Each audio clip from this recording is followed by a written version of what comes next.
Radio 98.9 FM Owerri, boasting the best political experts and intellectuals. The Morning Discourse represents issue-based burning topics for multi-angle debates. Your view is welcome. So join us and lend your voice to the discourse. The call lines are 0909-222-9922 and 0912-267-7989. The Morning Discourse, Mondays from 9 a.m. exclusive to Boss Radio 98.9 FM Owerri.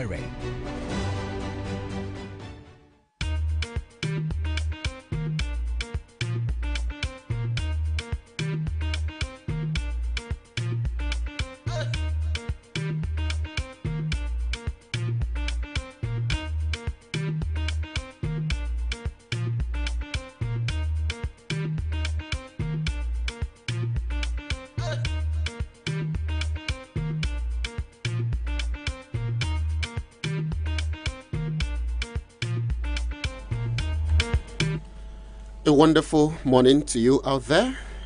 It's Morning Discourse right here on Boss Radio 98.9 FM. My name is Eustace Okere, and is another edition of Discourse. Yes, because this morning we'll have a wonderful discourse for you, and you are going to be part of this discourse this morning.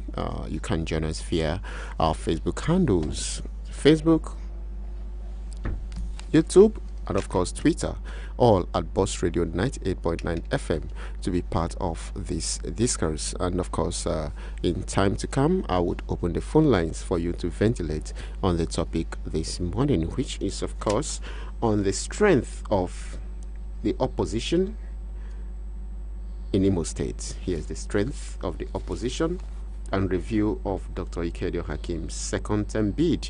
That's if you can recall what actually happened in 2011. Dr. Ikedio Hakim was the governor of Imo State from 2007 till 2011. So we are looking at his second term bid and what became of it ahead of the Imo governorship election bid in less than 5 months from now. That's November 11. So you have to stay glued to your radios, don't change the dial, and of course get your friends to also tune in to be part of this discourse this morning. But I won't be doing this discussion alone. I have some gentlemen right here in the studio with me who will be doing justice to today's topic. I have with me Chief Chuks Ajelu, a PDP chieftain. Good morning to you, sir. Good morning, Eustace. It's a pleasure to have you. Thank you very much. And of course, Sir Sonny Nduku, a media practitioner. Good morning to you, sir. Good morning, Eustace, and good morning, Imolites. All right, you're welcome, and it's also a pleasure to have you here. Let's start this conversation. I want to start with you, Sir Sonny Nduku. The strength of Imo opposition has actually been in doubt a couple of years now, because most people are saying that how can there be an opposition in Imo State, and the current administration seem to be doing whatever it deems fit without any body or any dog backing here and there. So what do you have to say about the Imo opposition? I mean the opposition in Imo State here. Well, thank you, Eustace.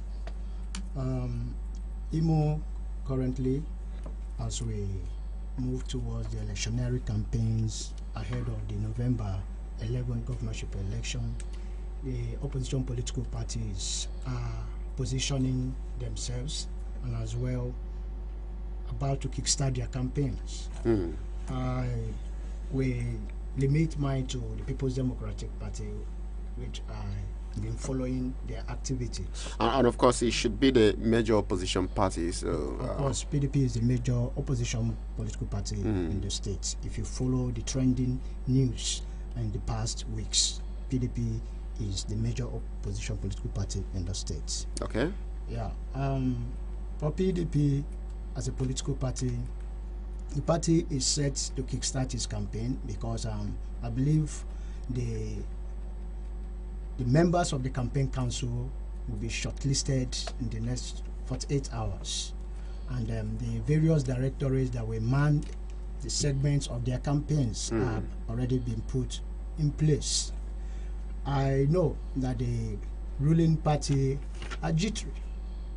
They're currently jittery because of the preparations and the support the PDP is gaining across the 305 wards in the states. The support is massive and very, very encouraging. And I believe the ruling party, they are also having the feelers that the people are rooting for the major political party. Okay, let me also add, because in the past couple of days, going to weeks, there was this news about the collapse of some PDP chieftains in Imo State here into the APC. And to many, that sounds like a big blow to the major opposition party in the state. What do you have to say about that? Well, on that day will always remain fresh in our memory as PDP supporters or faithful. Okay. Because on the said day was the day the governorship candidate of the People's Democratic Party, Senator Samuel Inemeka Anyanwu, was celebrating his birth anniversary. All right. And when the news came at the venue of the reception, some of us analyzed it and we came to a conclusion that it was a birthday gift to the governorship candidates. Because one, you know how just as you follow the PDP primaries and how the aspirants were scheming, you are aware of the crisis in the party prior to the primary election, where the two elephants were, struggling to get the party tickets. Exactly. And there are allegations. All right. That the state working committee were biased. We had this issue of the presidential election. There were a lot of petitions from the State Youth Forum of States LGA youth leaders. The 27 LGA youth leaders petitioned the National Working Committee. The 27 LGA chairmen petitioned the National Working Committee. The State Executive Council petitioned the National Working Committee. And the Elders Committee of the party also petitioned the National Working Committee to subject the State Working Committee to render account of stewardship as regards funds released for the presidential election. And the committee was set up and they have rounded up their report. They got the information that the report was indicted. They exited. It was long expected that they will exit. And I want to tell you categorically, I have privilege to the composition of the campaign council. None of them made the list, because you cannot put someone at the forefront of your campaign, someone who cannot manage funds for election. They mismanage funds for the presidential election, and you don't expect a governorship candidate that wants to win an election to bring in such people to lead campaign for his governorship election. What happened in the presidential election will reoccur. So they are aware that the report indicted them. And before the report could be made public, they exited, giving reasons for their exit. Well, we know that all those reasons they gave were just excuses. They had no genuine reason for exiting. Rather, fear of indictment led to their exit. All right, let me come to you, Chief Chuks Ajelu, still talking about the strength of the Imo opposition political parties. Do you consider the opposition parties, especially the PDP in Imo State here, fit enough to unseat the current administration? Absolutely. Thank you for giving me this opportunity again. Once again, I say good morning to Ndimo. I think everybody is now looking up to PDP and what our actions will be. Okay. And wearing the toga of the leading opposition party in the state, you can see that everybody is waiting for us to make that step. Like we always do, our steps are calculated. And once we come out into the dance square, you know that we have started our dance. Behind the scene, a lot of works is being put into knocking the campaign structure into place.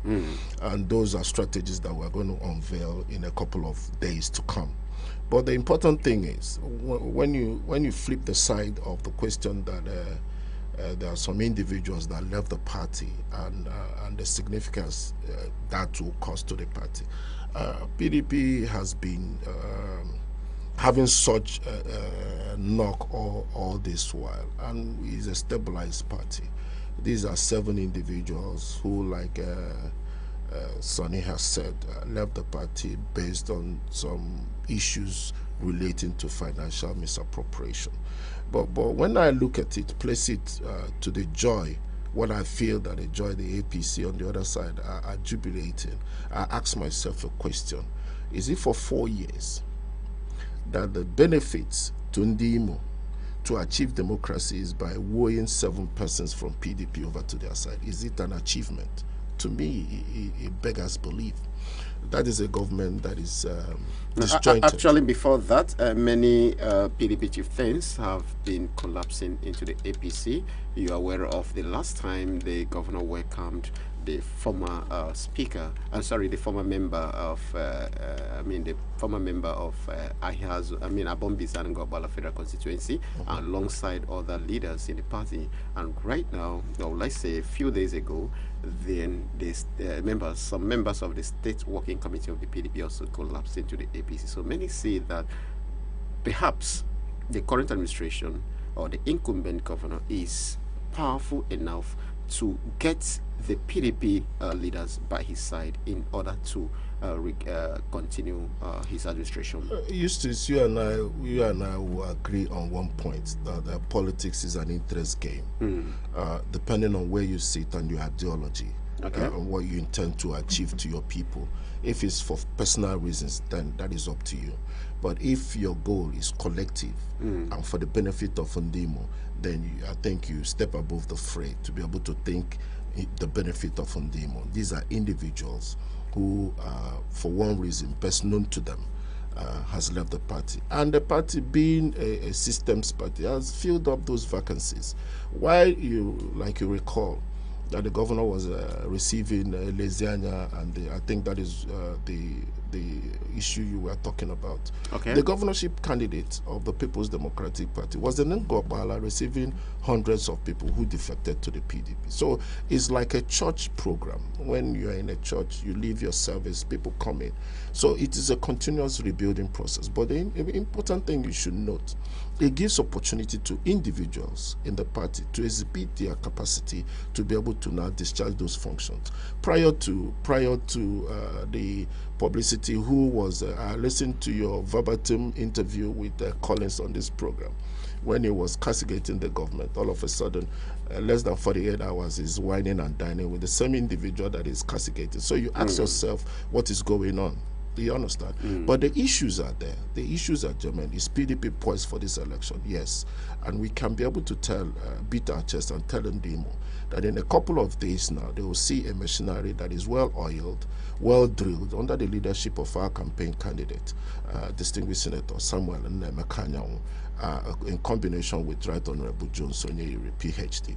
You see what will unfold to the Ndimo. But the paramount is, does PDP it needs function, discharge the functions in which the office that they seek, that is to better the lives of Ndimo as we speak today. I think PDP is ready to do that. Okay, and I want to come to the issue of second term, because it has always been a norm since the inception of the Fourth Republic. Achikudemwa had his 8 years in office. We also think after Achikudemwa was on Hakim, but before I come to Hakim, after Hakim was Rochas, who also had 8 years, and right now we have Governor Hope Uzodinma, who is on the bid of going for his re-election by November 11. Now, do you see this as a possibility vis-a-vis the people of Owerri clamoring that it's supposed to be their town? Now, do you consider any possibility of him winning his re-election bid?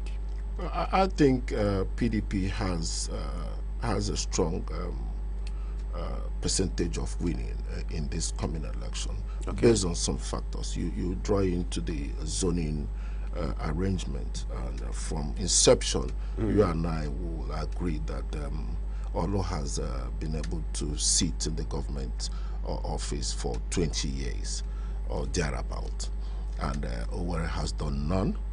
Okigwe, to the best interest, we have done 4 years. I think Owerri has actually done a couple of months. It depends on where you rest on that. The eyes of the law will tell you that Owerri has not. Okay. Because if Owerri has done, the current government will not be doing 4 years term, if you understand what I'm saying. But that is another discussion when we get to that. But the actual issue on paper is, if a government that is run and what you can be able to show to Ndimo is weighing 7 members of PDP, then are you doing well for Ndimo? The insecurity in this country is you can take that to the next decimal, that is above what we can be able to accept as individuals.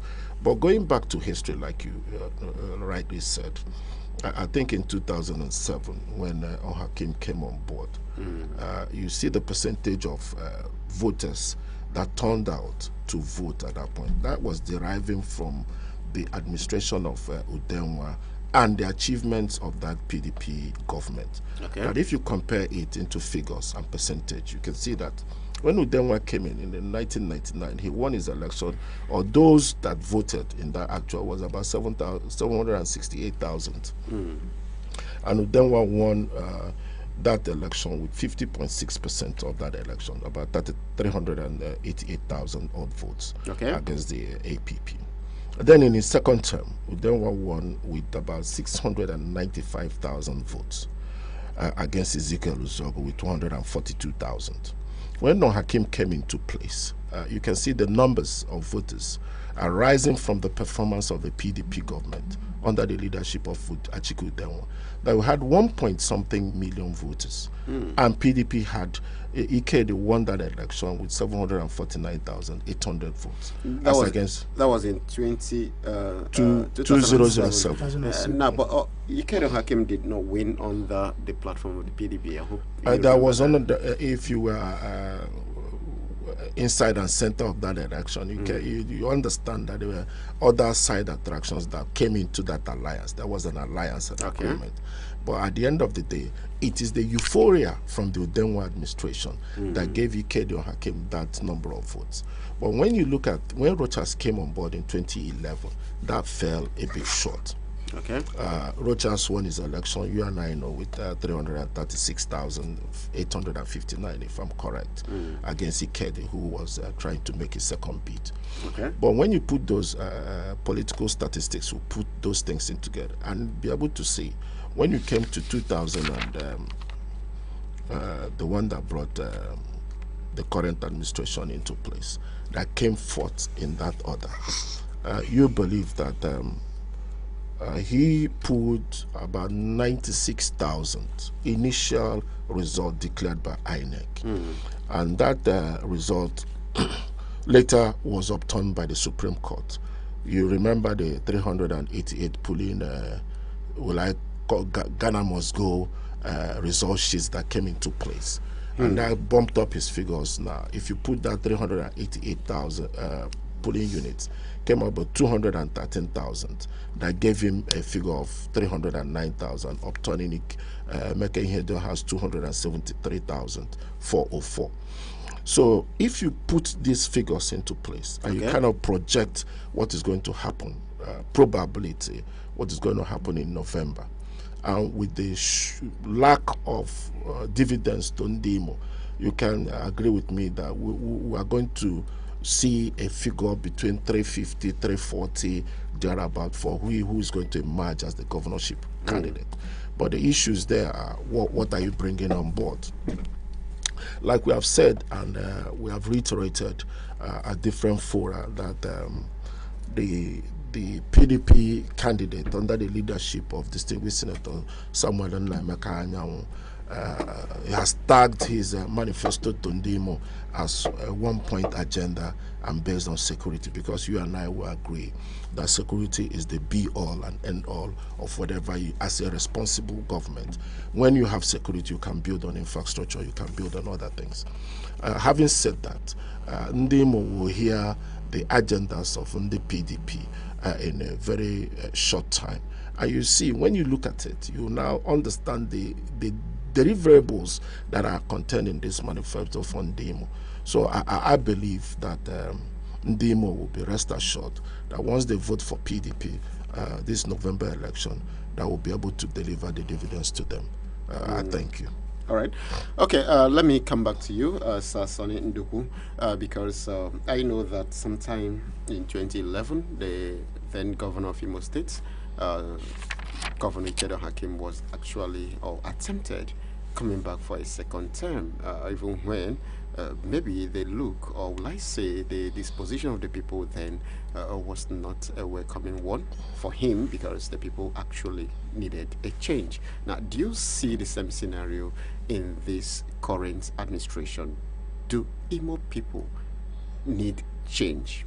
What do they really want in this forthcoming election of November? Is it going to be a repeat of the election of 2011? Yeah, thank you, Eustace.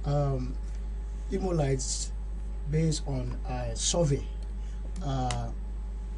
will be expecting a repeat of 2011. And if you could recall, the factors that worked against Hakim then as an incumbent governor is put it side by side with the present administration. If you compare them, Hakim would have won. But with the present administration, with what we're experiencing and with a report from civil society group and so on, and with the pocket of insecurity that we have witnessed in the state, that's to tell you that a repeat of 2011 it should not be ruled out. For example, in 2011, Hakim as an incumbent governor was, voted out of office.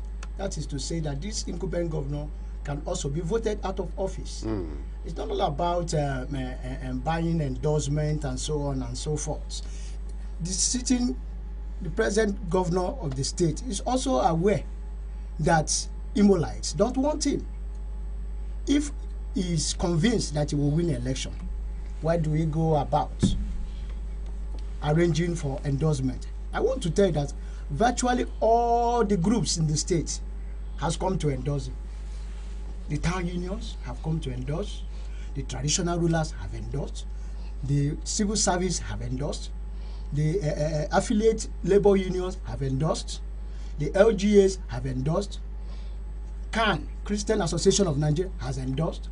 Almost everybody has, even his Omuma Town Union, Central Union, has endorsed him. And don't you consider it as acceptance? No. These are endorsement bought with money. They are financially induced endorsements. Recall that during Hakim's administration, we also got such endorsements. Previous administration has come to seek for endorsement. At the end of the day, the masses will go to the ballot and vote for their choice candidate.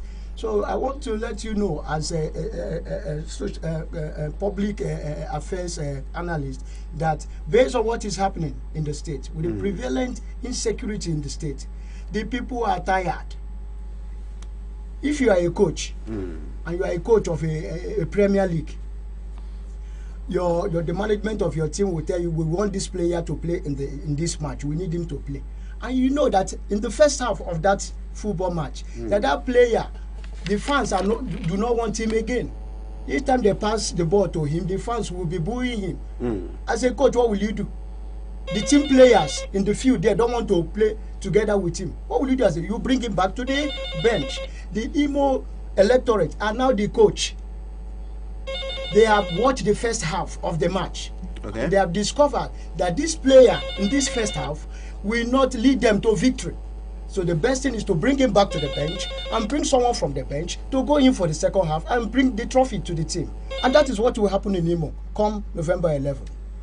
All right, and another question is, probably before we let our listeners in, many people are scared, and part of that fear is, will our votes count?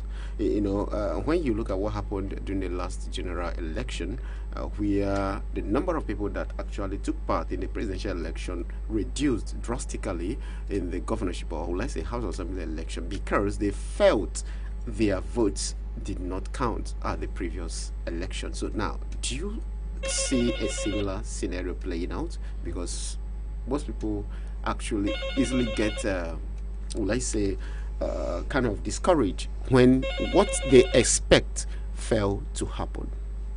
Well, I have, sorry, my brother. I have in several fora tried to advise those who are anchoring such political programs not to continue to instill fear in people. Okay. Imolais are tired of this present administration. So let's not continue to hype this stereotype information with your vote count. These are sponsored stereotype information that will instill fear in the minds of the electorate. All right. The service chiefs have been retired. We have fresh ones. And you can see some people who are afraid of the new service chief have been running around to go and take photograph, just to also throw into the blogosphere to say that they have a close relationship with the service chief. I want to tell you, in every staggered election in this country, INEC giving their best. Oshun, for example. All right. In every staggered election. And you know that this coming November election is just Imo, Bayelsa, and Kogi. So it's not difficult for the don't rule out that the rec of Imo might not be the one that will supervise this election. Don't rule it out. All right. And again, you know the allegations before INEC in the Presidential Election Tribunal against INEC. And I believe the INEC will want to right the wrong. They want to correct all the allegations. They would like to exonerate themselves. They would like to launder their image. So Imo, Kogi, and Bayelsa will be a case study.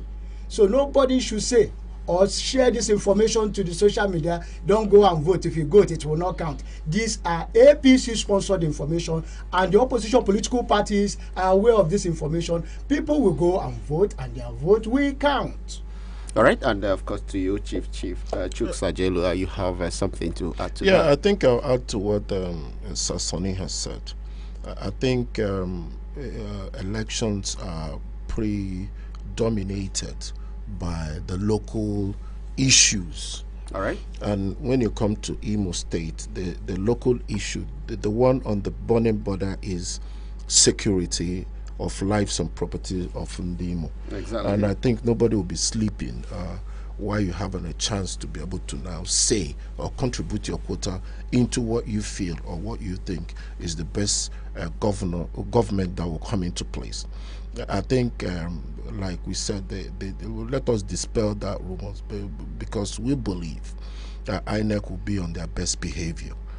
You have only 3 states to conduct this election, and with what has been revealed at the Presidential Electoral Tribunal, I think INEC will be able to clean up their faces, smarred with mud in this election. And I believe that from the sources that I'm getting from INEC, I think that there will be more than one REC individuals that will come here. I think we are looking at about 6 INEC commissioners, with almost 3 more commissioners for police that will be here.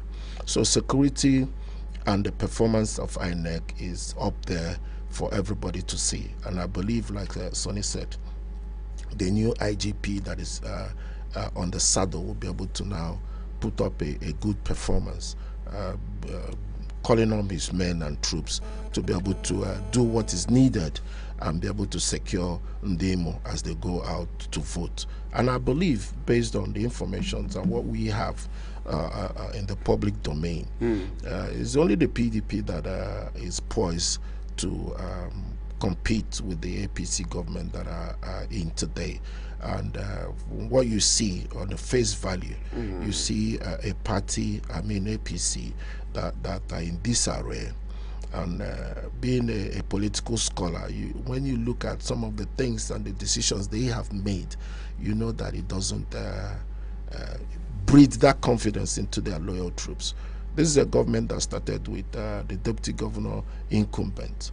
And if you're going to chop and change, it doesn't give that confidence into your troops that, yes, you're going to chop and change your second defendant in the manner in which... Is that really an issue? Because he completed his first... he's going to complete his first term with the deputy governor. Is that really it's not an issue for when you're looking at it from the surface, but within the system and those looking at issues and looking at the add-ons, like we said, when you enter into your political laboratory and mix your chemicals, you'll be able to see that something is actually happening in that camp. And once all is not well in that camp, you can be able to adduce that their camp is a jittery one. Okay, before we open the phone lines, I want you to draw some comparisons and differences between the second term's bid of former Governor Ikedio Hakim and that of Governor Hope Uzodinma. If you ask me, I think that Dr. Ikedio's second term bid was predicated on what we call, or what we now know as, the Charter of Equity. Okay. And having said that, he went out assiduously to campaign to be able to get a second term bid. But variables at the time that played out made it impossible for him to achieve that. Okay. But if you now presuppose it on what is happening today, you are now giving credence to the Ikedio Hakim. He would have completed his second term bid to be able to now place this equity on a justifiable platform. So when you look at the injustice, or would I say the step aside of what happened during his second term in relation to Dr. Ikedio Hakim, with what is now prevalent at the point, you now ask this moral question. Is it fair to all concerned, like we do in Rotary? If it's fair to all concerned, then is it justifiable that somebody who has done 20 years by November will continue to aspire to sit in that office, instead of giving his brothers some opportunity to be able to dispense administration fairly to Ndimo? So those are the questions, in together with other questions to left for Ndimo, especially Owerri zone now, to be able to say, this is our time, this is just, this is justifiable. We are going to go into this election to be able to get, because power is not given, it's taken. But I don't want to quote Tinubu, President Tinubu, who say you run with it. But at the end of the day, you must be able to step up and raise your hand for others to be able to help you out. In the party PDP, you can see that they have consciously gone for this fair, justifiable equity between the three zones. And I believe Ndi Owerri zone should be able to step up and take some responsibility and show that willingness for them to now occupy the seats in government. All right, and to you, Sasan Induku, what do you have to say in relation to that question? Well, with the factors that affected Hakim or worked against his re-election bid, I've said it, like I said ab initio, Hakim stand a greater chance if he was running again based on the scenario. All right, let me make it clearer, because I know I've been in Imo. I was in Imo then, and it was said that, you know, that was the era of the Ikri mantra, that he would hold sway and nothing can stop him. And right now there seems to be a similar scenario where there is this mantra of no vacancy in government house. I don't know how you can relate. That's right. So that there are some factors that worked against Hakim. One, his close allies in the government worked against him. Okay. Because he got to a stage he was fighting his friends, whom he believed were having this influence in his administration. Okay. According to a report I read then, which was published by Sahara Reporters, some of his close allies in the government worked against him. And if you investigate further, you will discover that areas where Hakim lost the election were areas where his key appointees come from. Okay. Key appointees. That is to say that there was a gang up against him by his same allies. So comparing it with the present day, so the factors affecting us, one, we have insecurity.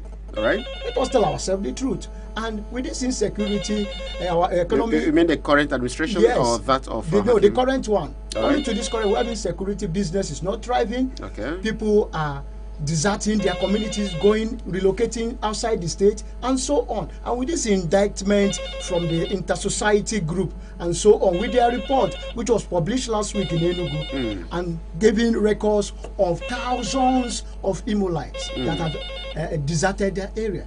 And you think people want to remain in exile as Imolites? The answer is no. People are tired. I gave a narrative that Imolites are now the coach. They will bring the person who is the incumbent, who is not doing well in the first half. We bring it back to the bench.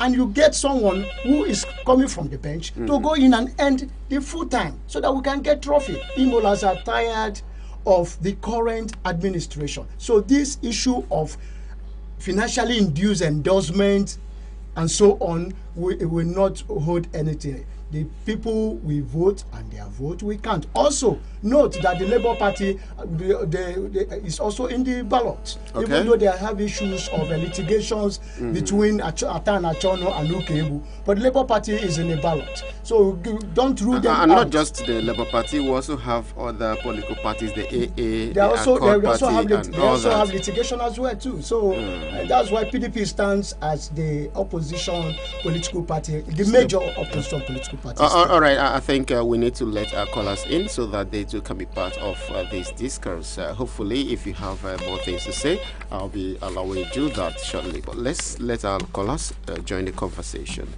Okay, it's still Morning Discourse right here on Boss Radio 98.9 FM. And if you're just joining us, we are looking at the strength of opposition and, of course, a review of Dr. Kedio Hakim's second term bid in relation to Imo 2023 Guber coming up on November 11. And you can be part of the discourse. You can join us via our social media handles, Twitter, YouTube, Facebook, all at Boss Radio 98.9 FM, or where you can drop your comments there, or you call the phone line 090-922-29922 or 091-226-77989. You can also send your messages to 0806-999-2999. That's actually for your WhatsApp messages. Let's go. Hello, good morning. Hello? Good morning to you. Yeah, good morning. My name is Engineer Austin. I'm calling from World Bank. All right, Engineer Austin, go. Yeah. All right. One thing with all these political parties, they keep losing it and keep making mistakes. All right. Number one, the incumbent government, if you see, maybe they have not tried in the area of security yet. But in the other areas, they have been trying. So what I expected of PDP and other parties is to file in a candidate which can be able to unseat the current government. But they failed in that aspect. They kept on using the old politicians. They can't use old material and expect new themselves. You know, and now they are telling us they have endorsements of this endorsement that most of it is an elite stage. And you know that all of them comes out to vote, unlike other places where people that went to school will stay at home and the abos will be around doing their thing. So come out and vote. And you can't deceive them by telling them with all these unrealistic evidence that they are presenting. What I'm saying is, they said it from the beginning to present a credible candidate that which everybody will queue behind, and it will be delivered. So that's my own take. Okay, thank you for your wonderful take, Engineer Austin there. Hello, good morning. Good morning, moderator. Good morning to you. Prinsima Okwana, calling from the Robbers compound, Urebiri, Olo. I've been listening to your analysis, especially on security. I have observed that the ruling party is using security to undermine other contenders. Since the last election, I observed that many people were afraid to come out. But the ruling parties told their supporters to come out and nothing will happen. And when they came out, they outnumbered those who were opposing them, and they won. So they are using insecurity as to their own advantage. So the opposing party should also take cognizance of this fact and inform their members that on the day of election, they will be secured. Let them go out there and vote and nothing will happen to them. Again, on the issue of PDP, you are giving the impression that the PDP is going to overtake APC. That is what our people call daydreaming. Whether there are those in LP, and that is the Ukebo fashion, like it or not, Ukebo cannot force himself on the Labour Party. Why go to Rivers High Court? You can also go to Kano as they used to do. Why there is a High Court in Imo State here? All right. Thank you, I remember. Okay, thank you very much for your own take. Good morning. Good morning, my brother in the studio. Good morning. Our guest, you are welcome. Morning. I remember Ucha calling from Oji. Based on what happened in 2011, the June Hakim election, I would say that Hakim has a big challenger who was Richards then, and Richards overwhelmed him because of what he told him was life, free education, factory, and all the rest. That is what we call campaigning. But the enough like that in the area of PDP system of campaigning, that they have been hampering on the insecurity, which has been ravaging as far as Nigeria as a country is concerned, Imo State, like what other states. So I've been expecting the modalities, the plans the PDP have to stop this if they come to power. But they haven't said so. But do you think that if this matter is not properly handled, it will end? Okay, let's take what's happening in the Anambra State, for example. When the former governor was there was no insecurity. And today they are suffering it. It has extended now to Enugu State. April State is not left over. Go to other states, something. So I would suggest the PDP tell us what your plans towards ending insecurity. They are using it as a campaign strategy. Because there's people out there that says, if this matter is not properly handled, it might extend to your regime. So please, I will advise the PDP, tell us what you have for Imo life, your plans. If you become, your man become governor tomorrow, as far as Imo's life, Imo State is concerned. All right, the good things you have to do for us. Thank so you very that's much. what I expected of you. Please, thank you. Have a nice day. All right, Let thank me- you very much. We'll take more calls, then you react to all of them. I Okay. want you to... Hello, good morning. Please. Hello, good Hello, morning. good morning. Good morning to you. We actually... Yeah, my name is Prince Udogo Dahuba, calling from Naked this morning. All right, go on. Good morning to the guests in the studio. Good morning. I love the discussion we are having this morning.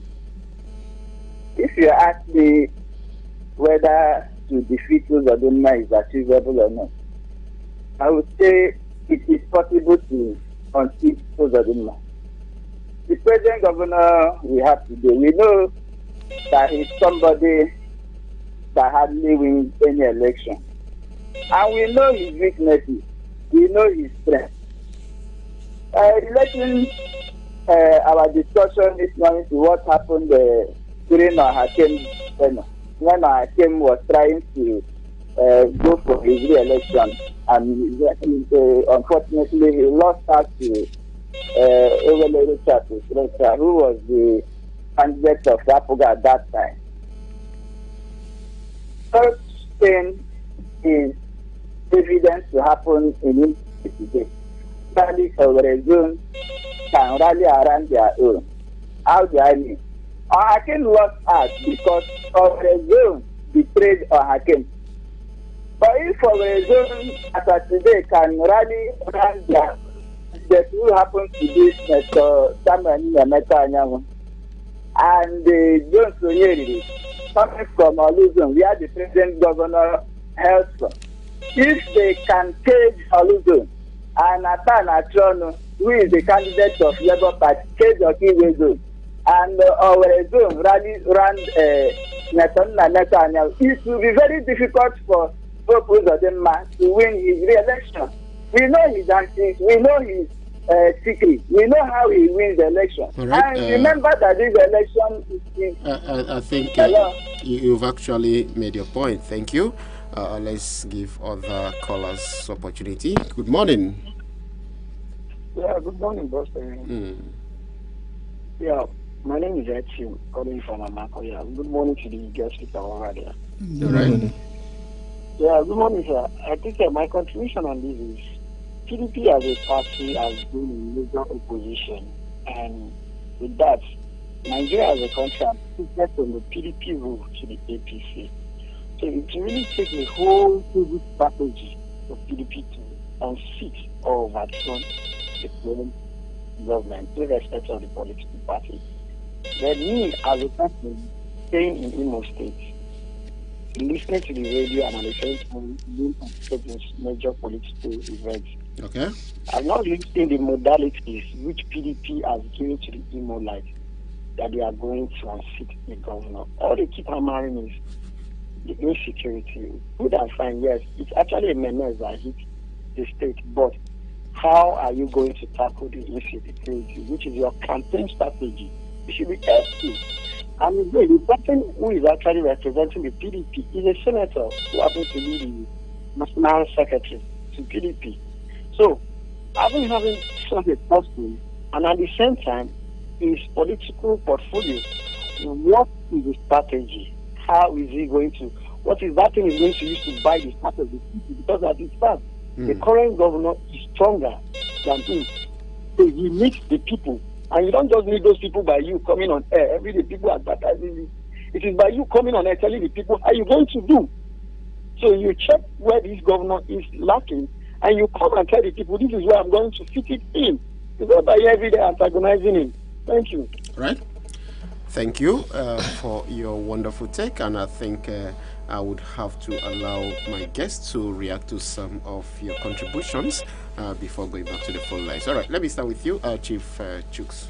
I want to thank your callers. I think Engineer Austin agreed with us on the issue of rallying Imolites to come out to vote on the day, and the tactics of using insecurity to tell people that or instill that fear to them to come out to vote, I think will be resisted by Ndimo, because they have this burning desire to make Imo a better place. Then Emma from Olo talked about security and the opposing party to come out on the same issues and be able to I think lastly when he said that PDP versus APC is a daydreaming, it's been done that an incumbent has been defeated, so it's not a new novelty. Then Uche from OG was talking about being overwhelmed, or Hakim being overwhelmed by Rochas in the campaign strategy that Rochas employed. Yeah, you can give it to him. And Rochas bringing the free education. In fact, he actually made a point that Hakim had a big challenger in the person of Rochas. Rochas probably indirectly saying or asking if Uzodinma has a similar. I think that's what I'm coming to draw the analogy between what transpired in that 2011 and what we have today. Right. And then the plans of insecurity that the opposing party should be able to make that known to Ndimo. Not about talking about insecurity or what are the plans they have to be able to counter that. Prince of Nekede was saying that the possibility to defeat Uzodinma is there, that we know his antics and he can be checkmated. I think that is an open book for Ndimo. Ndimo would draw that analogy. And then made reference of the Deputy Governor Jones having a strong showing in Olo, and then Atan having a showing in Okigwe, and then in order to checkmate Hope Uzodinma and his antics of writing elections. And our brother from Amakohia who agreed that the PDP is the major opposition. But what you can be able to make out of this is, having read the document, I've not seen other party's manifesto. But having read the 20-page manifesto made available by the candidate of PDP, Distinguished Senator Samuel Anyanwu, I think he made security as his priority once he comes into government. And he made, there are some strategies that he employed in that document. I think on page 4 of that document, he made mention of community strategies that his administration will employ. He talked about the autonomous community level engagement, because there is where most of these insecurities emanate from. And once you know who is in the community and the autonomous community, that gives you a better situation to be able to say, i.e., there's a foreigner in our midst. Please, authorities, please find out what the whereabouts of that individual. So that serves as a watchdog, like he said. And there's another issue that he made mention in that strategy, Know Your Neighbor initiative. And if you know your neighbor, that's some of the things that is done in overseas, that you wonder how insecurities are nipped in the bud. Because you know your neighbor to your left, you know your neighbor to your right. And you can look into the backyards of your neighbor. Once you see that is not your neighbor in the backyard, you call the police and say, I'm seeing a strange face in my neighbor's backyard. Probably your neighbor is working night shift. And with that, the police will come and be able to interrogate those individuals and say, what are you doing there? So I think one of the strategies that the administration of Distinguished Samuel Anyanwu, if it comes to government, is Know Your Neighbor initiative, which will reinforce and promote domestic intelligence, because that is domestic intelligence, getting information at the grassroots. So there's what he called the crime prevention strategy.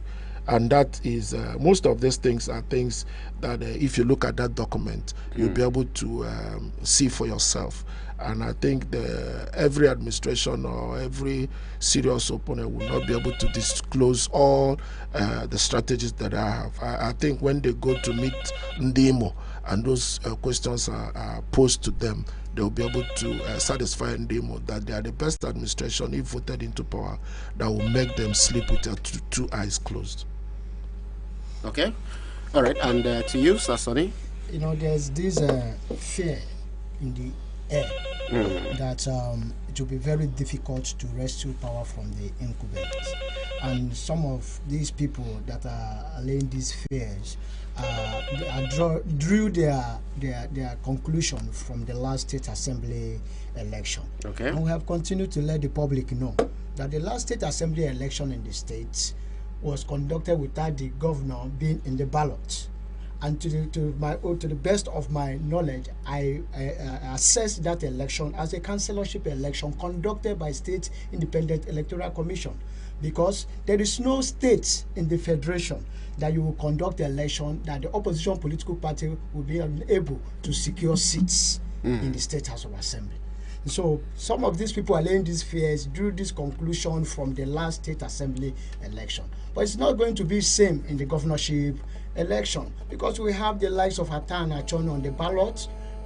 If at the end of the day the court rules in his favor, we have General Lincoln Ogunewe. If the court rules in his favor, we have the National Secretary of the People's Democratic Party, who is the governorship candidate of PDP, Senator Samuel Anyanwu, on the ballot. So these people are strong forces.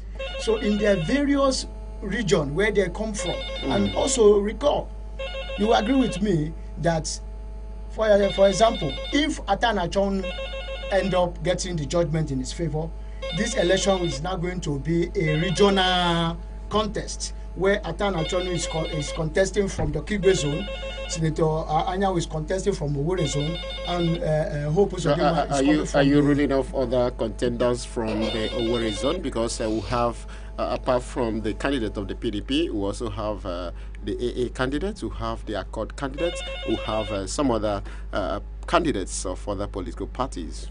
I'm not ruling out. I have to be very careful. I discuss major political parties in the race. You don't have to bring in a lot of people which we know subsequent elections, we have seen their outing. And we know their base in terms of gathering votes in the state. So the reason why I brought in the LP is because of their previous outing in the last general election. That is why I brought them in. AA has always been outside the calculation. I don't know if you are getting I don't understand. I don't exactly understand that, because I know that in the last governorship election in Imo State, AA actually came second, behind the PDP candidate. Then, before the court ruling. That is the Okorocha factor. That was what gave it that edge. All right. Finally, from me, the public can also go to the page of some of these governorship candidates, particularly Senator Samuel Anyang, to have access to the e-version of their manifesto. Political parties should upload their manifesto, the e-version, so that the public can access it. Okay, and I wouldn't know, Chief Chooks, do you have anything to say? No, what we are saying is, having looked across board, looking at the parties that are going to show some kind of strength in the election, the people that we can be able to look at and criticize is the People's Democratic Party, for obvious reasons. We advise other parties to be able to step up to the game if they are serious in contesting this election. All right, step up to the game if you want to be part of the Imo Guber polls. Let's go back to the phone lines: 09092229922 or 09122677989. Hello, good morning. Yeah, good morning, the presenter, and good morning, the guest, and your colleagues. Good morning. Good morning. My name is Honorable Fidel Ahanole, and I'm one of our major autonomous community. I come from 3PA House, DMN Assembly National, major in the state. With me, I like your points and what you are telling me more like, especially on the forthcoming November 11th Imo Guber election. But I want to tell you that Imo Lights are going to return Senator Hope Ezedema. This is not a big, because PDP has been having internal wrangling. But if you come to APC, they have posed a particular candidate. And you made an issue of, changing the deputy governor. The man that was substituted wasn't in any way challenging his substitution. It was a due consultation before that particular deputy governorship designate was chosen. I think it would be out of place to discussing it as a criteria for actually, there was no discussion on that. It was an afterthought. Yeah. So I want you to come up with your points, your manifestos of how Senator Sandajanyang will sit an incumbent governor with his manifestos and what he has achieved. You recall how he came into House of Assembly, how he leads the people of the state from the local government as a transition committee chairman to executive chairman of the state local government council. I don't think that you have come up with a very tangible manifesto that will make him like buy the idea that the PDP will win in the November 11 governorship election. Thank you and God bless. All right, thank you. Those are your thoughts. 090-9222-9922 or 091-226-77989 are still the numbers to call. Good morning. Hello, good morning. Good morning. I am Uzamaka. I'm calling from Olu. All right, go on. I've been listening. That's what we are discussing. There are three things I want to express. I played the major role in the time of Hakim. And there are certain things I noted then. There are things you need to do before the election, during the election, and after the election. Okay. If what we are hearing is just what you will do if voted into power, IPC is coming. And if you have to unseat this very government in power now, You must be strong physically. You must be strong financially. You must be strong spiritually. I know what I'm saying. If these three things are not put into action, forget it. All right. Can I actually ask you a question, Uzamaka? Yeah. Yeah, you talked about being strong physically, spiritually, and financially. And I want to ask, is it a combat? If it is what? Is the election going to be a combat, like a physical combat? Look, every election has a physical combat into it. Where here in Olo, even the INEC said there is no places that could be, election could go.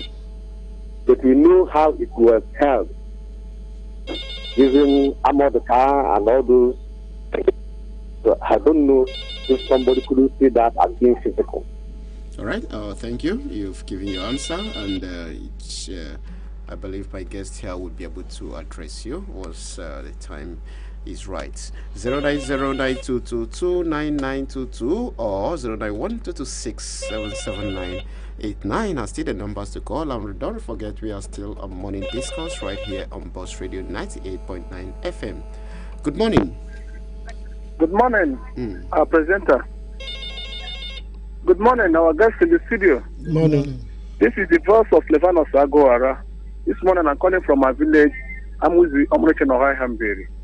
I want to align myself with the one caller from Oji, which mentioned about the strategy, the role which has played even before he became the governor. He has been helping families through his free education.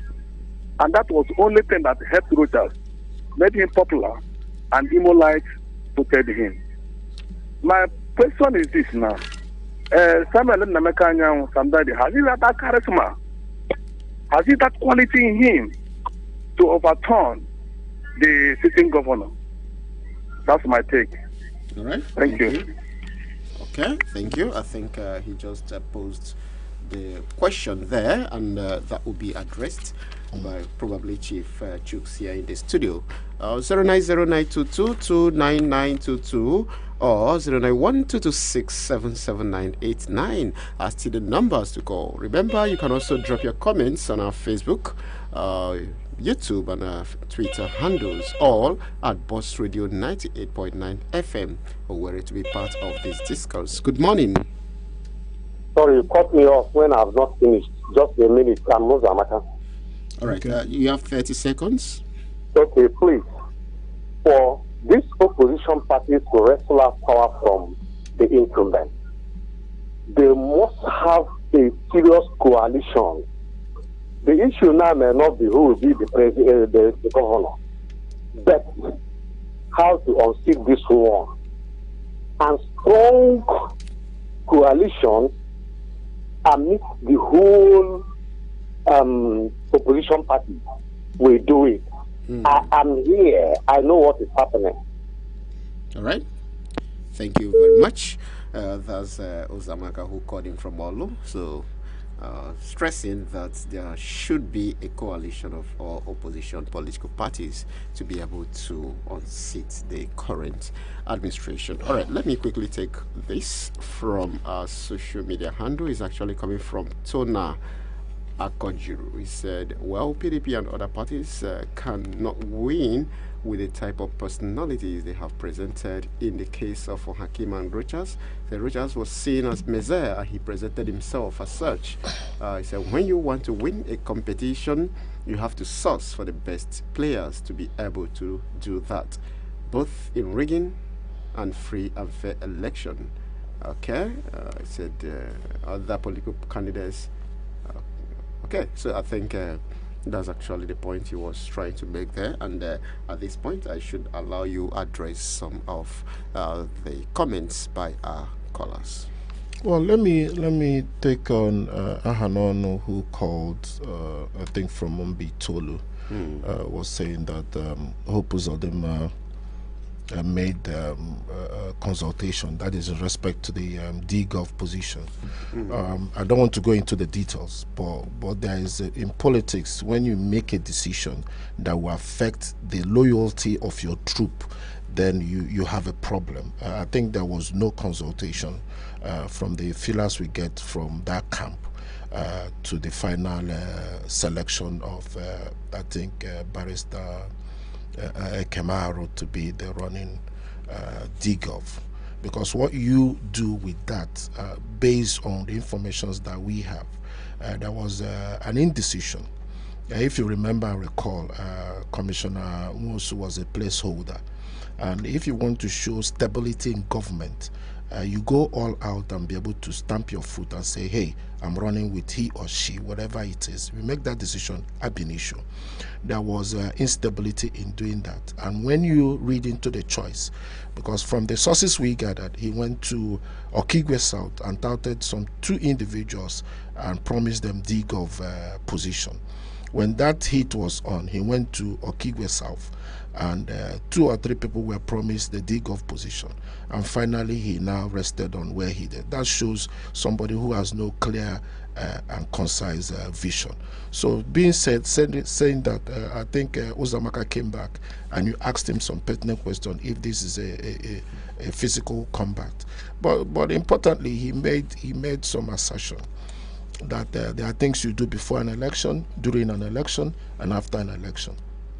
And I have no doubt that the PDP is a well-systemed political party that has their roots in 27 local government and 305 wards, and extending that to the chapters formation, which they have. So when you look at the parties who are seriously in contention, you have no other choice to be able to say PDP is up there. Both physical, finance, spiritual things that Uzamaka made mention of. I think those call into place will be able to say at some point the 3 individuals that we are looking at were senators who represented Imo State in 2015 at the upper chambers of the Senate.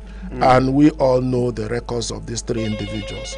So it's not a hidden thing to be able to say you can be able to know from the records of the 3 senators who represented Olu, Owerri, and Okigwe, to be able to go there and dig out their performances. You can see that the candidate of PDP is shoulder and above all the other colleagues of his. Then Livinus from Olu was saying about the method that they have. Rochas was happened to was touting the free education, and he has a charisma, and that overwhelmed Hakim in his then. That's actually Silvanus. Okay, Silvanus from Olu, isn't it? Or not Livinus. I'm sorry about that. But you can draw an analogy between people have their own different way of going about their business. And looking at these individuals, I see the candidate of the PDP, a man who is focused, a man who is driven, a man who unfolds his achievement as he goes along. Like somebody said in his presentation, he was a 2-time local government chairman. That shows he has the administrative skills. He was a 2-time House of Assembly member. That gives him the legislative angle experience. And he represented the good people of Owerri in the upper chamber. And you and I know that if you can verify from the 109 senators that there's no time a first-timer became a chairman of ethics and privileges. And that was while the same governor of Imo State was sitting in that red chamber as a second-time senator. So when a first-timer came in from Imo and became the chairman of ethics and privileges, that shows you that... and they were they all of the same political party? Absolutely, absolutely. Hope Uzodinma was PDP senator representing Olu. Distinguished Senator Samanya was PDP representing Owerri zone, and Atana John was PDP representing Okigwe zone. So putting 3 of them together in that red chamber, the distinguished senator representing Owerri zone was there to be reckoned with. So having said that, you look at people as they go about their business.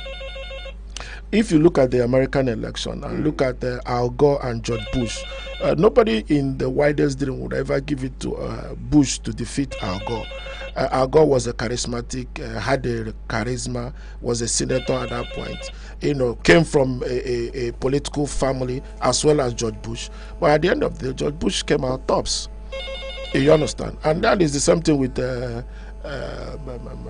Obama with Clinton. Clinton is a well-established Democrat. The husband was Bill Clinton, and nobody gave it to Obama. But Obama went about his business and was getting his delegates. At the end of the college election was in favor of Obama.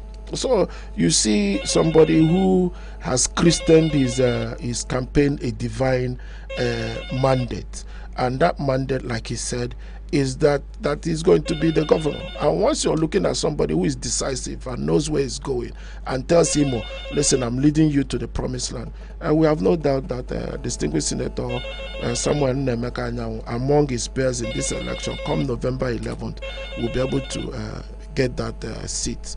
And make no mistake about it, like we said, it has been done of defeating an incumbent, so it's not a novelty. So we shouldn't be able to be afraid. Everybody, Imola, should be able to go out and cast their vote and be able to believe in your conviction. What is the critical question you have to ask yourself? Am I free in my own state? Can I go about my business as I used to?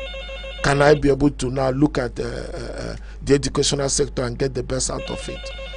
This last government has passed a budget of 474.4 billion naira, and with almost 70% going to capital expenditures, and the recurrent is about 37%. So what is there for me as an Imolite? What is there? What will I get from this government, and what have I been getting from this government? Those are the kitchen questions we have to ask ourselves. Do I get my tomatoes at 100 naira as I used to get? Is Gary now the same thing that I used to get when PDP was in government? And you see a government of PDP time and time again giving that confidence in the people. The last time that Emeka Ihedon, Right Honorable Emeka Ihedon, was at the saddle, we had a single account, the domestication of a single TSA account. We had a verification of pensioners that have been giving successive governments a headache. But under that 6 or 7 months, it was done. And people were getting their pension and gratuity as I went to. So we have a PDP that has shown over the years that they will be able to deliver those dividends of democracy. All right, let's go back to the phone lines to give listeners opportunity to also be part of the discourse. 09092229922 or 09122677989. Don't forget our social media handles: Boss Radio 98.9 FM Owerri. Hello, good morning. Good morning. Stephen Sagor, I call back. I'm from Ohoyambir, not from Olo. All right. Okay. So let me put it correct for you. Thank you. Sorry about that. Answer my question. Thank you, sir. Then, with the problem in PDP, my brother, let me come in again. Are you sure, with the wrinkling in the PDP, are you sure that PDP will make it? Because for quite some time now, people have been pulling, big wins in PDP have been pulling out of the party. And someone was in a radio studio yesterday talking about the way some people have been planned to, sabotage PDP government candidates. So my question is this: with this wrangling in the PDP, are you sure the PDP will make it? They will start to push it to somebody like sitting governor who puts on them on? That's my other question. Thank you. All right, thank you very much, Silvano Sagwara, for staging that comeback there. 09092229922 or 09122677989 are still the numbers to call. Good morning. Good morning, my big brother. The moderator, good morning. Good morning to you. I'm writing from here. The question is, are we going to have election or selection? You are aware that the election is being done with army and police. They will cover the entire INEC office and the right result. It's no question of popularity. It's no question of the vote casting. Our vote does not count. But the army will help to write and announce results. The problem is, if you are not strong, You cannot face somebody that is stronger than you. It's not a question of coming to radio to talk. It's a simple thing. But the issue is, army and police, they are the people that did the election, last election. And they will continue in that form. But let's take it. There's no democracy. We are operating monkey crisis. You are aware. All right. Thank you. That's your own opinion too. Deacon Chima there. 090-9222-9922 or 091-226-77989 are still the numbers to call. Good morning. Hello, good morning. Good morning. Hello. Good morning to you. Go on. My name is Chika. I'm calling from Oji. All right, Chika, go ahead. In this election, I really don't see PDP coming out tops.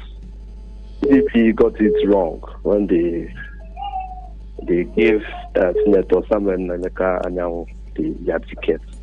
Because if you look around states, what's happening, notice that.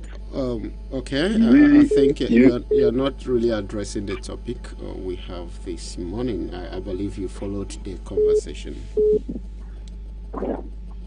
We are talking about the election, and okay, I think you were actually casting aspersion. You don't cast aspersion on anybody. You call in and make your comments the way you feel it should go. Good morning. Hello, good morning. Oh, sorry, you missed it. You come back if you can. Good morning to you. Hello, good morning. Yeah, my name remains Soligo. All right. From the local government of Imo State. Okay. My good brother, let me just simply say that a house that divided itself can never stand. PDP has already gotten it wrong. And like the last speaker said, I got it. Election in Nigeria, including Imo State, it's full of intrigues and pranks. A lot of things go into play. Even the election has started, whether they like it or not. It's not just a question of coming to say this and that. By November, we see it. They play the show. So, if they like, let them continue talking. Instead of being the what exactly is your view on what we are discussing this morning?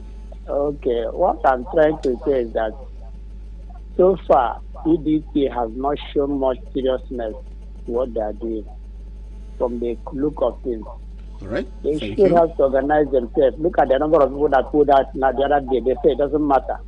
The PRO went and started talking, calling. At the end, they have to come back and start saying another thing. So let them put their house in order if they really want to fight the sitting government. Thank you and God bless you. Okay, thank you very much. And of course, I would allow you, Sasoni Ndugu, to address some of the comments so far. Well, let me quickly address the issue of the fears. The callers were alleging that it will be business as usual. And I think these are stereotyped information that the ruling party has continued to put in the air through their surrogates. Don't come out on election day. What happened in the last election, the House of Assembly election, is what will happen. There's no need for you coming out. Whatever you like, do this, Opus or Dema will go by. All those are just stereotype information so that to scare people away from participating in the electoral process. But I want to say it is very clear that the November 11 governorship election is an election between Imo people and the incumbent administration. Okay. It's not all about political party. Imo people against the incumbent administration. So, and if you follow the political trends in the past 8 weeks or 2 months, an incumbent president or a governor that is seeking for endorsement, you know that there is fear too.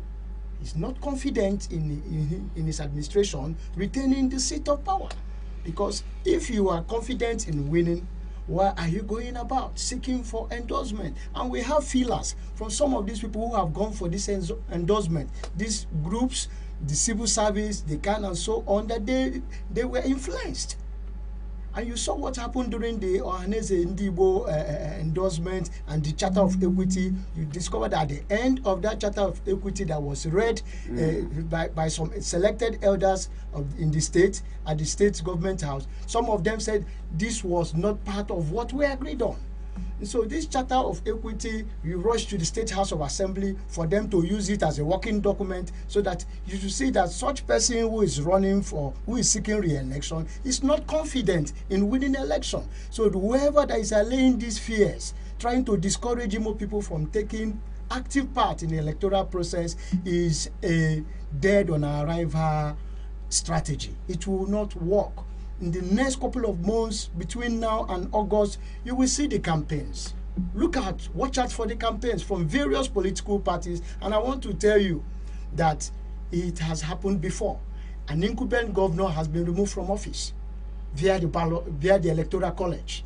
An incumbent governor, the choice candidate, did not have his way. And again, this is 2023. It will repeat again.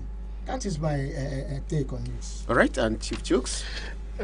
I think Olibo from Isu was saying about the divided house and house. It's not for me to be able to now be able to tell you that when you look at the political parties and the issues they have and how they deal with it, you can see that PDP, I think, has been able to handle their issues maturely and one eye on the constitution of that political party. I think that all the posts that were vacated on Sunday, I think with the information that is at my disposal, has been filled up by acting officers who will be confirmed by the next election cycle. So the party is moving on. All the avenues, layers of the party are still strong. The state party chairman has breathed that confidence into the members and the public that the PDP is going about their business as they have planned.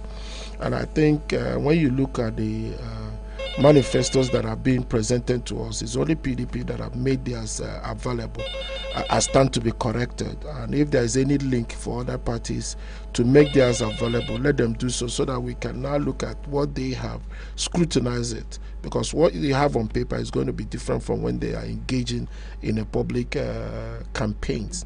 But from the public campaigns, you'll be able to understand where the government, if voted into power, where they want to go.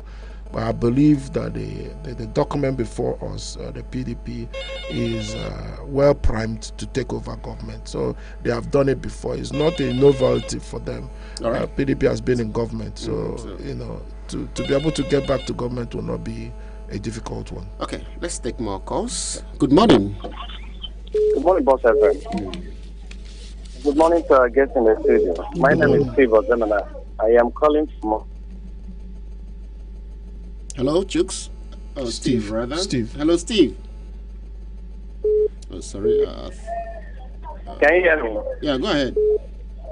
Yeah, what I'm saying that it is too early to write off any political party, and it is too early to run into conclusion that the incumbent government is going to win the November 11th election in Imo State. Politics is something you cannot predict, even at the 11th hour. But the only advice I have for PDP, because they should know that we, the electorate, looking for alternatives. There should be alternatives. Democracy is all about choice. What the advice I am giving to PDP is to put their house in order. I am worried that when people don't get position in a political party, they destroy the party. Instead of waiting for another turn, meanwhile, most of these people benefited from that same political party. So this new trend in our politics and the political system, where if I don't get it, I destroy the political party and jump over to the other one. Meanwhile, the other people at the other side are from the same political party. We must have to deal with that. If you don't get a position, please sit back and build the political party. There is need for multi-political system in Nigeria. Instead of driving towards one-party system, the politics have started. They shouldn't take anything for granted. That's what I'm saying. They should not relax. So the campaigns have already started indirectly. They should know that it is going to be a fierce fight in Imo State between the three main political parties. That's my own take. Okay, thank you very much, Steve, for your candid advice and, of course, comments. 09092229922 or 091-226-77989 are still the numbers to call. Don't forget your WhatsApp messages can be sent to 0806-999-2999. Remember also that your messages can be dropped at our social media handles, all at Boss Radio 98.9 FM. Owerri. Good morning. Hey, good morning. I'm Johnny. I'm calling from Guber. All right, Johnny, go on. God bless you. Yes, I have heard people say endorsement. How many percent do we have in politicians in Imo State? Sometimes minus percent. Voters are far beyond all those endorsements they're talking about. You know, do your work. Forget about the endorsement. Politicians are maybe 10% or maybe even less than that. The real voters, there are people you should consider. And they are not happy. You know how everything is. So please do your work and expect magic that time. All right. Thank you very much, Johnny from Okigwe there. Let's take one or maybe two more calls, and that will be a wrap. Yes, few more calls. Good morning. Hello, good morning to you. Good morning. Good morning, Albert. Good morning. Justice in Olo. Justice. Please, I want to add my voice. PDP should do a more grassroots work. Yes, it is easier to say during the time of Hakim and this and that. Things are changing every day. Tactics are changing every day. Politicians are changing their tactics every day. You see, the strategy now is being used is not the same thing used during the time of Hakim and this. Every day, people continue to seek for loopholes. They should try as much as possible to do some grassroots work, some groundwork, not just starting. The present governor is not just as easy as they think. The young man is a very wonderful person you can never predict. He's always there, and remember his government is that one. They are managed, they are on top of the thing in the federal government. They can do anything. So please, PDP, not just talking, giving hope. Yes, we are pressing on your hope, but do more. And for instance, if you come to all, if you do things properly, he may not get much. I mean, the present government cannot get much from Oluso. But if you don't play at them very well, they are already strategizing. Yeah, they are talking about the radio, but they are doing their groundwork. So please. All right, thank you very much. I think you've actually made your point. Let's get one or maybe two more calls, and we'll be able to wrap up the program on that. Good morning. Hello, good morning. Good morning. Sorry, I'm back. You've not answered my question. What do you do? How do you go about it to make sure that the army and police does not or did not hijack the INEC office to allow a particular party to write a result? You have not answered it. All right, that is why we have a problem. And what's your name again? You can keep myself watching a minute asking that question. It's important. Okay, go ahead. Because in democracy, meritocracy is not allowed. Right. But in free military, taking upper hand, even driving people and carrying power bodies themselves, using a worker to parade. And then you allow such a thing. If there's a democracy, we're not afraid. The people's vote will come. But army will rig the election, police will rig the election. People defend. When they collect the money, they are ready to kill people. All right, just take glued to your radio set, and of course they would address the question you've asked, and thank you for making that comeback, probably to draw emphasis on that. I would give my guests right here in the studio the room to address the question you've asked. Good morning. Hello, good morning. Yeah, hello, good morning. Yeah, my name is Angus. I'm calling from Ikebukam. All right, Angus, go ahead. Yeah, good morning to gentlemen in the studio. Good morning. Good morning. My contribution goes like this. Whether it is PDP, APC, Labour, they are all the same. They are all politicians. At the end of the day, you will find out it is a politician that will rule us. The system here has made it clear and maybe favor politician in a way. Sovereignty does not belong to the masses. Sometimes, most of us now, because we saw what happened in the last presidential election, whereby the hope of the masses were crushed. Because from my local government in Ikeduru, we know what happened there. After the people maybe cast their vote, at the end of the day, the rigging was massive, and at the end of the day, the people's vote didn't count. I hope it will not repeat itself in this coming November election, because we are ready to give them the last chance. After that, I don't think that no youth will like to come out again to vote, because except maybe the system is being restored. That's it. Thank you.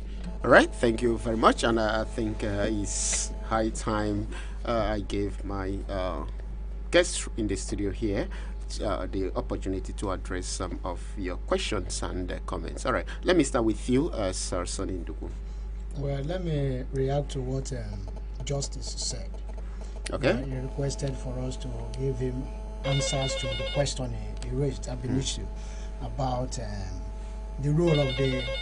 that was actually Dikin Chima. The role of the military, where he said it's militarized democracy. I want to say no political party will unveil their strategy to combat the incumbent via radio stations or television stations. These are meant for the situation room, and then these are strategies that you use to guide against any form of rigging. And so it is noted. Thank you, because that caller is the real voters we are talking to. These are the real voters.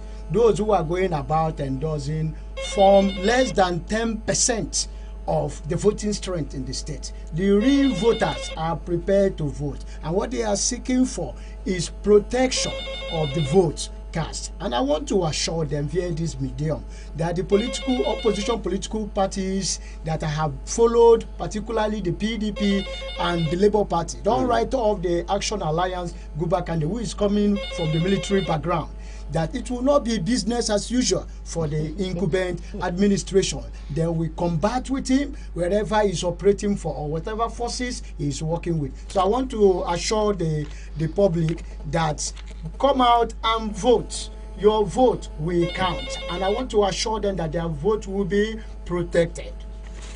Okay, thank you for that. And Chief Juice, maybe let me take this call so that you react. Okay. Hello, good morning. Hello, good morning, sir. This is Maze from Uguta.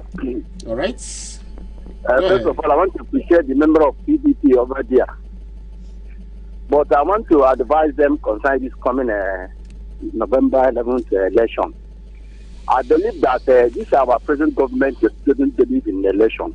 Don't believe in people's vote. We believe in by power, by force. And I want to advise the PDP and other political parties in Imo State to stand on their feet and challenge and stand for these challenges that are coming. Because they are coming with forces, with the Dubagu, police, army, to make sure that they want to desert all the old villages in the sense that we will lead the nation. For example, in Nubuta, to make sure that no food to be There's no election in any booth, so that they will be able to use insecurity to write results in Norlo and other zones. So they will start going to villages and town now to make insecurity, in the sense that they will use insecurity as an example to write results in these booths. So I want to advise the PDP and the other parties to stand to fight this coming election, because these people have bad plans in this coming election. That's my advice. Thank you, and God bless you people. All right, and God bless you too. Mazi Wabo is, of course, you are last caller for today, because we can't take more calls. All right, let me give you room, Chief Chooks, to address some of the comments and questions. Yeah, I want to thank Mazi from Uguta, who kind of keyed into the fears of other callers about the protection of votes and the APC government's modus operandi of writing results, which is not a hidden issue. Every Imolite, every Dick and Harry can be able to tell you that this is the first election that in true and true that the governor is putting up himself at. So he's jittery, and from the informations we gather, that he's doing everything possible to disenfranchise other political parties who are going to run this election. Like we have said, endorsements are endorsements, but the real issue is you don't need to go about shopping for endorsements. It's what you do in your first tenure that gives you that credibility to serve the people, and if the people so wish that you can come in. But going around paying $1,000, $2,000 here and there for people to, I don't think, like Sonny has elucidated, including the mechanics. There's no other people that I've not seen on that list who are endorsing. So it becomes childish. Endorsements are things that you pride and things that come in with high credibility and vision. Then one other issue that I want to bring to us is the information that we got from the signage department. These are the things they put in to be able to now disenfranchise political parties. How come a government that is responsible to have people can be able to tell a political party, before you put up a billboard, wear a t-shirt and a cap, you pay 54 million? Have you ever seen that used to in this town? And we're asking the governor that came into Hope Uzodinma, how much did he pay when he was running for election to the government in power, to Rochas? And these are things that have been legitimized in this government. These are even from the impeccable source that we have in that Department of Signage, who said that the vision was that the governor said that they should not put any poster in Owerri Municipal, that he wants his own billboard to be what will be seen, that the other political parties should go to the hinterlands. This is a mark of a government that is unstable, a government that has failed, a government that has not delivered the dividends of democracy to her people. So these are issues. And what Mazi said in Haji, when you look at what is happening in Zomba, burning of houses, chasing away people that are going to vote at the end of the day. But like we have said, we are reassuring Ndimo that they should come out, have no fear, their votes will be defended. I think this election has an array of candidates from different backgrounds who, like Sonny said, we have a retired Major General who will not allow his votes to be meddled with. So he will be guarding his own election with all mood of sincerity and purpose to it. So you see that this will not be business as usual.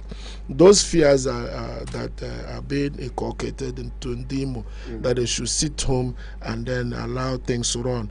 And somebody is now saying, how do we combat about carrying of boxes and all those things? Like we believe that this election is an off-season election. Eyes will be on Imo, Kogi and Bayelsa. From what is transpiring at the presidential tribunal and the mods that INEC is getting by evidence being revealed, I don't think that INEC will fold their arms in Imo, Bayelsa and Kogi and allow individuals who don't get votes through the ballot box to allow the event to be overrun by hooligans. I think, and I assure Ndimo that let us come out with our PVCs, cast our votes, and surely our votes will be protected. All right, thank you very much, Chief Chooks. Achelu there. Also need us to take this reaction coming from Sistus, who wrote from Asaba. He said, my candid advice to all politicians and contestants is to ensure they educate their agents to insist all election results are uploaded at the polling unit and a GPS location tracker be used to ascertain the position and location results we are uploaded. Otherwise, we'll continue to live in the era of selectocracy by INEC. That's actually according to Sistus from Asaba. And I want you to quickly react to that. Maybe Sir Soninduku, as your final words. Okay, the issue of the INEC results, collation of INEC results, that is the major area that the opposition political parties have been advised to concentrate more. INEC and the security agencies. And I want to tell the public that the INEC and the security agencies have also been put on notice that the political parties are interested.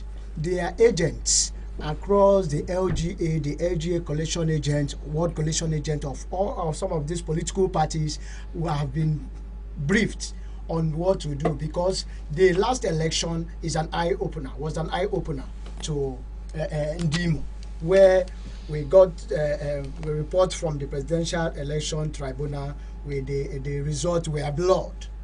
And they will tell you network this, network that. So it's an eye-opener. Political parties are taking note of that. That is for that. And I also want to say this before I wrap up for the day, that this November election is an election between Imo people and the incumbent administration. Like the trending Ohanes Ndigbo Youth press conference, which was held some couple of days ago, about the killings in Izombe and Noguta. So Imo people are crying and saying, please, we want peace to return to the state. We want our business to flourish again. I want to tell you, according to a report I read this morning, a lot of people who are employers of labor displaced their staffs last month.